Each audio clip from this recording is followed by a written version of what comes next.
600년 문화향기가 숨쉬는 100만 시민의 행복도시 고양시.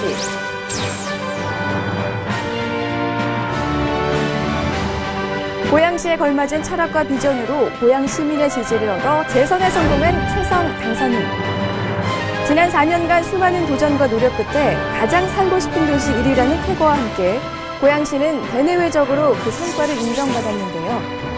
이제 더불어 사는 문화복지도시로서의 입지를 굳히고 경기도의 중심도시, 명품도시로의 청사진을 그려나갑니다. 꽃보다 아름다운 도시를 향한 힘찬 전진, 최성 고양시장 당선인에게 들어봅니다.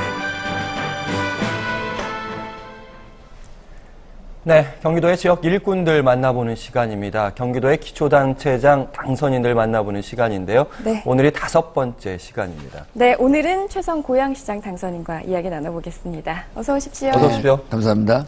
네, 이른 아침 나와주셔서 감사합니다. 네. 재선에 성공하셨습니다. 아마 더 책임감이 남다르실 텐데 시청자 여러분께 당선 소감 카메라 보면서 말씀해 주시죠. 네, 여러모로 부족한 역량이지만 또다시 100만 고양시의 미래를 맡겨주신 고양 시민 여러분 감사드립니다. 무엇보다도 세월호 참사의 어떤 이런 충격 속에서 시민의 안전에 대한 요구가 대단히 높은 상황인데 고양 터미널 화재 사건 등으로 인해서 많은 심려를 끼쳐드려서 죄송합니다. 또 특히 선거운동 기간 동안에 저희 아버님께서 돌아가셔서 장례식을 치르는 과정에서 제대로 된 선거운동을 펼치지 못했는데도 불구하고 분에 넘친 성원을 해주신 부분에 대해서 무한 책임을 느끼고 앞으로 시민의 안전, 생명 그리고 특히나 대한민국에서 가장 살고 싶은 1위 도시라는 이런 위상을 흔들림 없이 지켜나가겠습니다. 너무도 네. 감사합니다. 네, 다시 한번 축하드립니다. 네. 말씀하신 것처럼 뭐 화재 사고도 있었고 부친상 당하셔서 참 마음이 여러 가지로 어려우셨을 것 같아요. 네. 어떠셨나요? 그러니까 이제 되게 뭐 재선이 되면 기뻐야 되는데요. 네. 뭐 기쁨보다는 정말 무한 책임이고요. 네. 또 이 세월호 참사가 국민 전반에 준 충격이 컸는데 네. 우리 100만 고양 시민들에게는 또 고양 시내에서 이 발생한 터미널 화재 사건이 비록 제가 이제 시장으로서 직무 정지가 된 상황 속에서 발생한 사건이기 때문에 네. 뭐 그렇긴 하지만 그럼에도 불구하고 어떻든 100만 시민의 수장으로서 책임을 느끼고요.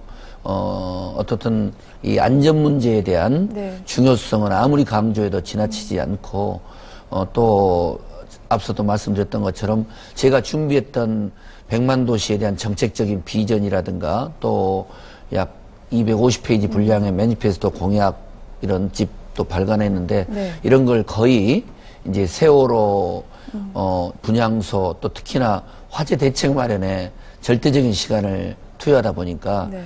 거의 선거 공약이나 선거 운동을 하지 못해서 걱정을 좀 많이 했는데 그래도 시민 여러분들께서 신뢰해 주시고 다시 기회를 주셔서 네. 어떤 뭐 모든 열정을 다시 이렇게 바칠 계획입니다. 네. 일단 좀 지난 4년간의 그 시정을 좀 돌아봐야 될 텐데요. 아무래도 좋은 평가를 받은 부분들이 더 컸기 때문에 재선에 성공하신 게 아닌가 싶은데 네. 좋은 평가는 어떤 부분이 네. 있습니까?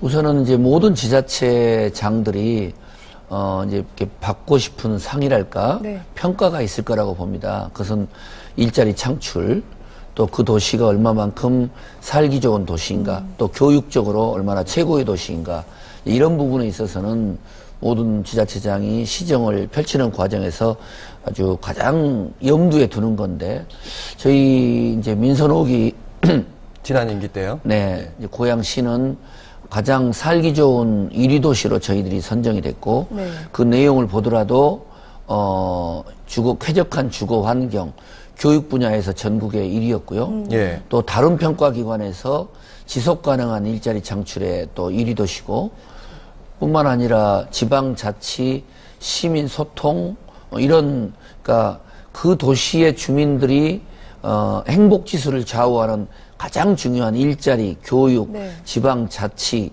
주거환경 이 부분에서 저희들이 독보적인 1위 평가를 받았기 때문에 그 살기 좋은 도시라는 평가는 몇 개 정도의 기초자치단체를 뽑나요? 전국의 기초광역을 망라했고요. 예. 그중에 가장 대표적인 브랜드 도시 77개를 선정해서 그중에 뽑혔기 때문에 또 중앙의 언론기관 또 아주 전문적인 대학 연구소가 선정했기 때문에 저희들로서는 객관적인 평가다. 상당히 객관적이라고 저희들은 이해를 하고 있고요. 근데 이제 비단 그 기관에서 살기 좋은 도시 1위만이 아니라 앞서 말씀드렸던 것처럼 일자리 창출, 주민 자치, 또 시민과의 소통 이런 부분은 전혀 다른 정부 기관에서 뽑힌 부분에서 저희들이 좋은 평가를 받았기 때문에 이제 그 부분을 짧지만 시민들에게 선거 기간 동안 어필했고 그 부분들에 대한 좀 일정한 평가가 있었던 것 같습니다. 말씀은 안 하셨지만 또 좋은 평가를 받는 것 중에 하나가 GTX 개통이 일단 확정이 됐고요. 또 부채 문제도 많이 줄였다고 하셨어요. 시민들께서 이제 가장 좀 놀라고 또 의미 부여하는 부분이 이제 부채를 3,120억을 실질 부채를 탕감한 부분인데요.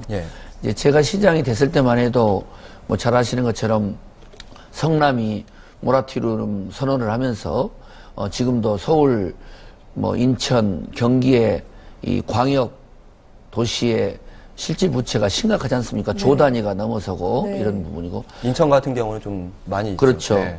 그런 면에서는 이제 저희 고양시도 실질 부채가 6천억이 넘었는데 킨텍스 지원시설 부지를 매각해서 약 3,120억을 이제 갚았고요.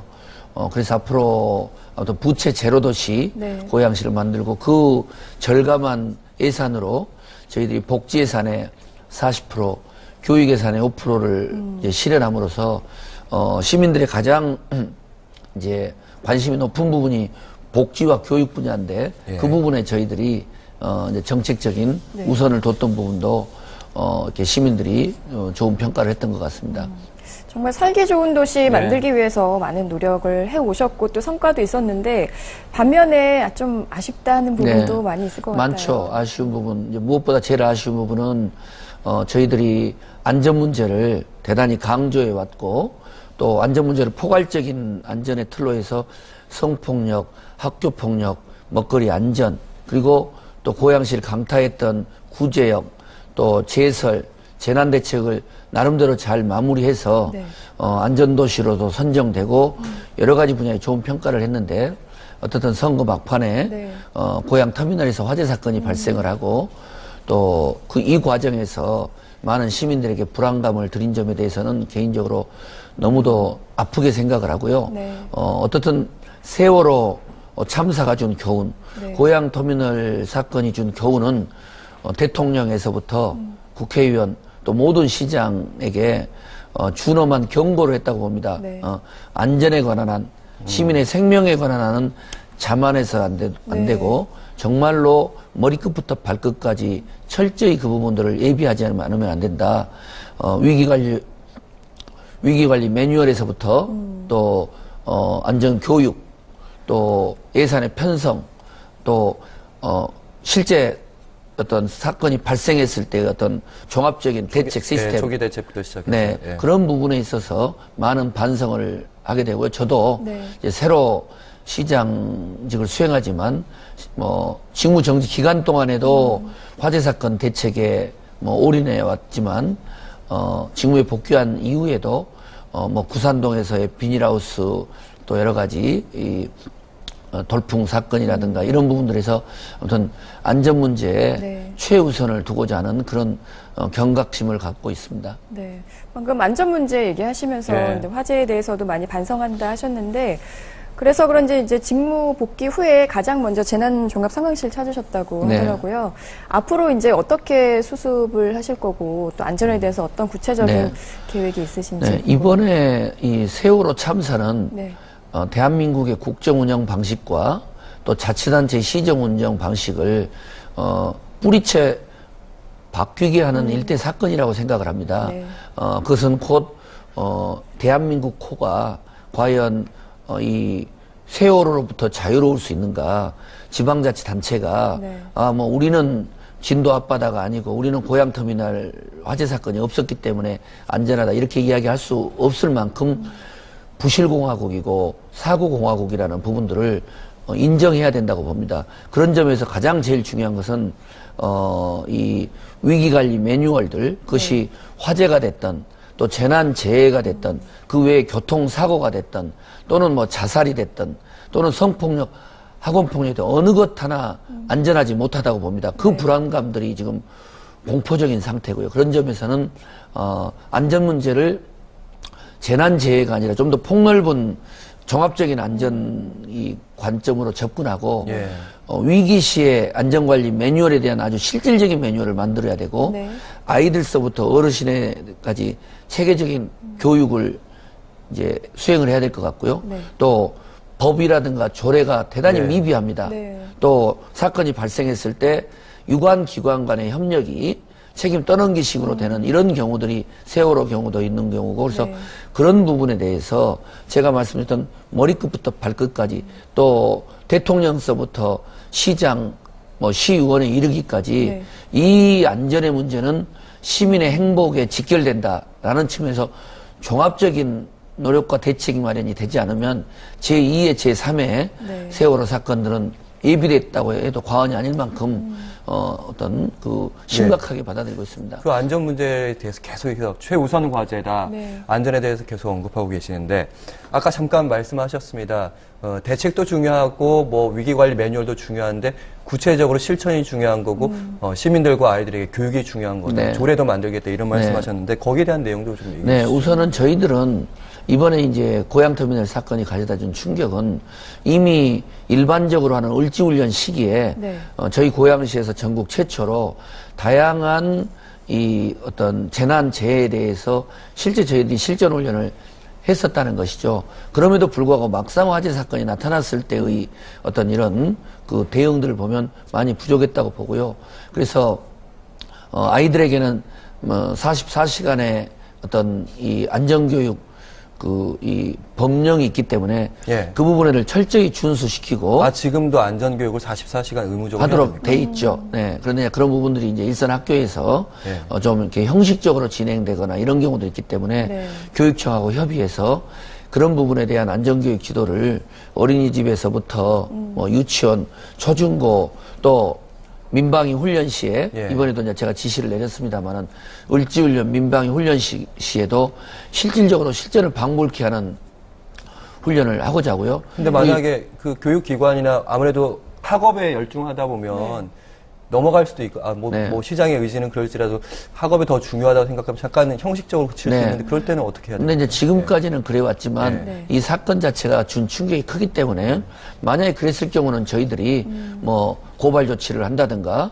학교에 대한 일체의 지원을 중단한다든가 예산적인 부분에서. 네, 물론입니다. 그래서 그런 부분들을 강화해 나갈 거고요. 이미 저희들은 학교에 대한 지원 과정에서 학교폭력, 성폭력에 대해서는 예방적 조처를 잘한 학교에 대해서는 인센티브를 제공하고 그 부분들을 지원하지 못한 학교에 대해서는 예산 중단을 했기 때문에 네. 안전교육 부분들 또 안전관리 위기 매뉴얼의 작성들 네. 또 안전사고 발생 시에 초중고 학교에 대한 지원은 물론이고 사회단체라든가 이런 부분들을 대폭 확대해 나갈 그런 준비를 지금 꼼꼼히 해가고 있습니다. 네. 안전에 크게 이렇게 중점을 두고 지금 철저하게 대비를 이미 마련을 예. 하신 것 같습니다. 잘 실천이 되길 바라겠고요. 이제 고양시의 좀 재정 문제에 대해서 이야기를 좀 나눠볼까 하는데 사실 그때 부채가 좀 많아서 네. 문제가 많이 됐었는데 부채도 많이 감축하신 걸로 알고 네. 있습니다. 어떻게 그 과정이 이루어졌었나요? 네. 우선은 저희들의 실질 부채의 주된 요인은 킨텍스라고 하는 대한민국 최고의 이 전시 컨벤션 산업을 발전시키기 위해서 여러 가지 지원 시설 부지를 많이 이제 마련했는데 예. 그 부분들이 매각되지 않아서 이제 주로 킨텍스 지원 시설 부지를 이 매각해서 약 3,120억을 매각을 했고요. 네. 이제 남은 부지 매각 및 실질 부채가 약 이제 3천억 정도가 남아 있기 때문에 예. 남은 킨텍스 지원 시설 부지를 공격적으로 매각을 하게 되면 전국에서 최초로 실질 부채가 제로가 될 거라고 보고요. 근데 또 이 부지 매각 부분은 사실은 좀 급하게 매각을 하다 보니까 좀 싼 값에 매각한 거 아니냐 전혀 이런 그건 얘기도 사실하고 있거든요. 전혀 다른 거고요. 네. 그것은 이미 저희들이 뭐 저나 시가 마음대로 하는 게 아니라 네. 시장의 공정 감정 평가를 받게 되는 거고 또 이 부분에 대한 전문가들에게 의뢰를 해서 시장에서 요구하는 수준의 또 뭐 다양한 협의를 통해서 하기 때문에 이제 그런 부분들은 이제 선거 과정에서 경쟁 후보가 이렇게 이제 정치적으로 공격하는 차원인 것이고요. 네. 앞으로의 매각도 이 매각을 하지 않았을 경우는 일단 이자라든가 예. 상환금이라는 게 수백억을 넘어서게 되는 것이고 네. 또 단순히 매각을 하지 않은 것뿐만 아니라 그 부지가 활성화되지 않음으로써 네. 일자리 창출이라든가 지역경제 형성에 치명적이기 때문에 예. 이 향후에도 킨텍스의 근본적인 목적에 맞는 대한민국의 최초의 어떤 최고 수준의 마이스 복합단지, 네. 그러니까 고양시에 들어서고 약 1조에 가까운 신한류 복합단지가 네. 이제 정부 민간 투자가 예정입니다. 네. 그런 부분하고 연결을 하려면 킨텍스 지원시설 부지에 이미 들어와 있는 현대라든가 이런 대기업뿐만 아니라 어떤 문화예술 이런 벤처 기업들까지를 망라해서 부채 제로도시와 함께 이 신한류 마이스 복합단지의 추진에도 적극적으로 노력할 생각입니다. 올해 안에 이번 민선 6기에서는 이제 완전히 부채를 다 없애겠다는 네, 이런 말씀이십니다. 목표입니다. 네.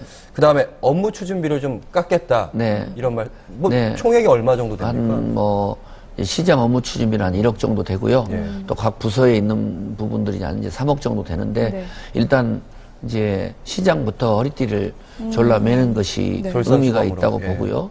그래서 시장 업무 추진비나 또 부서 업무 추진비는 10% 이상, 과거에도 계속 10% 이상 이제 줄여왔는데 예. 더 줄이고 아무튼 또 시유지라든가 이런 부분들을 과감하게 매각해서 그것을 복지 예산, 교육 예산에 투여하겠다는 거죠. 네. 그리고 아까도 말씀드렸던 것처럼 이제 이런 매각들은 요즘에 이 감정 평가에 의뢰를 해야 되고 네. 또 매각 과정에서도 이런 조달청에 아주 투명한 이런 그 매각 이 절차 흐름이 있기 때문에 네.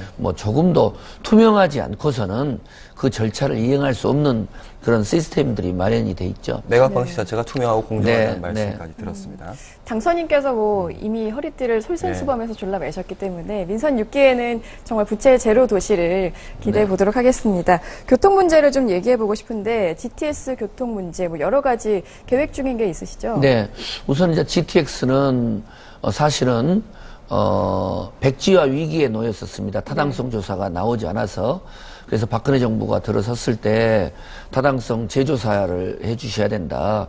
고양시가 100만 도시로서 역동적으로 변화하고 있는 고양시의 여러 가지 어떤 그 교통 영향 평가가 제대로 되지 못했다는 그런 강력한 정책 건의서를 대통령직 인수위원회 또 국회 또 제가 또 이 시장 되기 전에는 국회의원과 청와대에 있었기 때문에 네. 다양한 인맥들을 통해서 그 정책 건의서를 제안을 했고요.